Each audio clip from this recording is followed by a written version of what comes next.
چطور یک پرنسس مصری با آرزوهای طلایی بعد از چند سال تبدیل شد به زنی تنها، خسته و مطلقه از قدرتمندترین مرد ایران؟ دلیل اصلی طلاق فوزیه از محمد رضا شاه چیزی بود که کمتر کسی جرأت گفتنش را داشت. فوزیه فؤاد متولد 14 آبان 1300 در مصر، همسر اول محمد رضا شاه پهلوی بود. در سوئیس تحصیل کرد و به زبانهای انگلیسی و فرانسه آشنا شد و در 17 سالگی با محمد رضا پهلوی ازدواج کرد. سپس به بانوی نخست ایران تبدیل شد. به عنوان فرزند اول در کاخ رأس‌التیم در شهر اسکندریه مصر به دنیا آمد. پدرش ملک فؤاد پادشاه مصر و مادرش نادی صبری ملکه مصر بود. یک برادر به نام فاروق یکم و 3 خواهر دیگر به نامهای فائزه، فائقه و فتحیه داشت.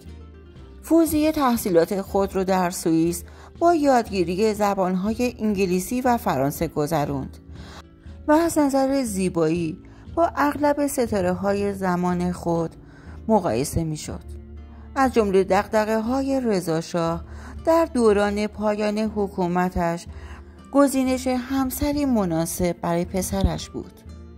برای همین افرادی را مأمور تحقیق رو همین موضوع کرد. در نهایت احمد راد وزیر مختار ایران در قاهره پیشنهاد وصلت با خاندان ملک فاروق در مصر را داد و خود بعد از موافقت رضا شاه زمینه وصلت را فراهم کرد.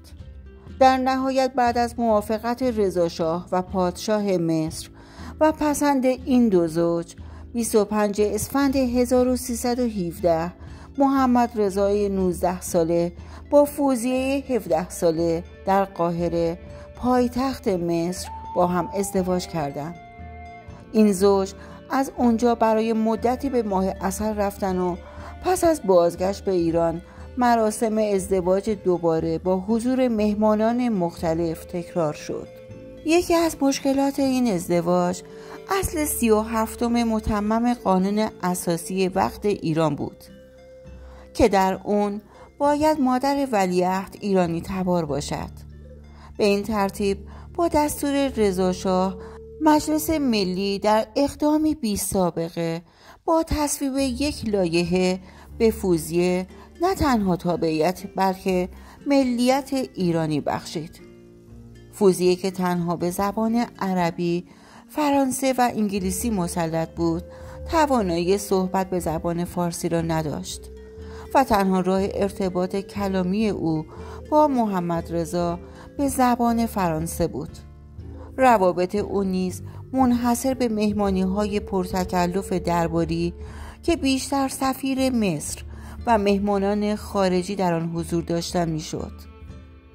2 سال بعد از ازدواج فوزیه و محمد رضا در 5 آبان 1319 دخترشون شاهزاده شهناز پهلوی به دنیا اومد.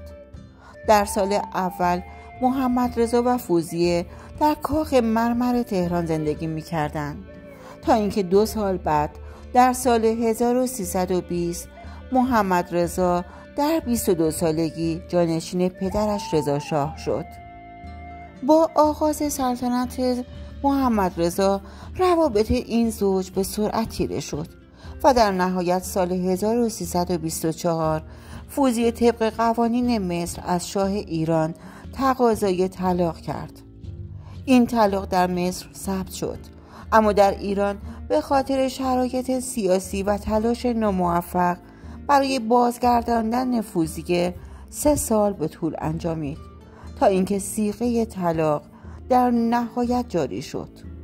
فوزیه فارسی نمیدونست و از خانواده خودش و از دوستانش دور افتاده بود و با خواهران همسرش به ویژه اشرف و مادر شاه شدیداً اختلاف داشت. فضای پر استرس دربار ایران هم لحظه ای او رو آروم نمیذاشت تا اینکه با تولد اولین فرزند دختر و ناخشنودی رضا شاه آتش این اختلافات بیشتر شد.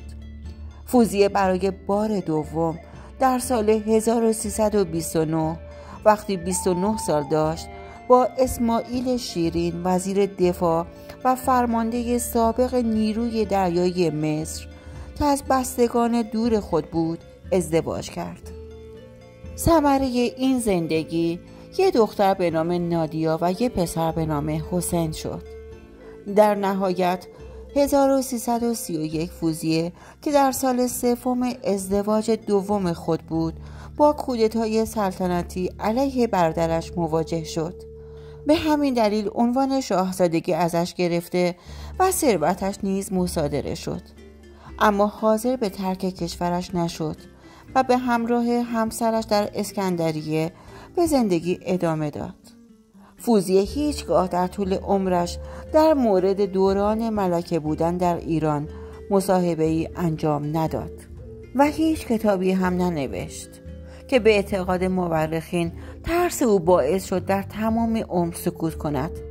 فوزیه در طول زندگیش شاهد انقلاب مردم ایران، فرار محمد رضا به کشور مصر و فوت او بود. در نهایت خودش هم در 11 تیر 1392 وقتی 91 ساله بود درگذشت. ثریا اسفندیاری همسر دوم محمد رضا شاه در کتاب دوم خود شخصیت فوزیه را این چنین شرح داده: ازدواج اول شاه با پرنس فوزیه خواهر پادشاه مصر از آغاز ازدواج ناموفقی بود، چرا که این وصلت یک ازدواج سیاسی و مصلحتی بود. فوزیه البته زن بسیار زیبایی بود و رضا شاه در انتخاب او برای همسری پسرش این نکته را هم در نظر داشت.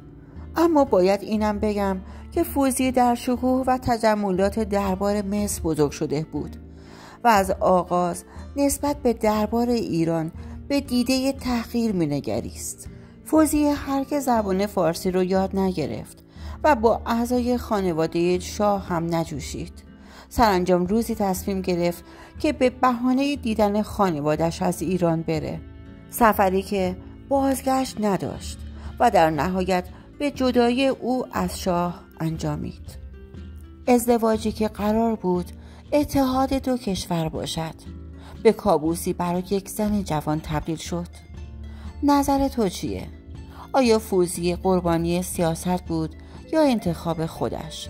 توی کامنت ها بنویس و اگر از این سبک روایت خوشت اومد لایک کن و کانال رو دنبال کن.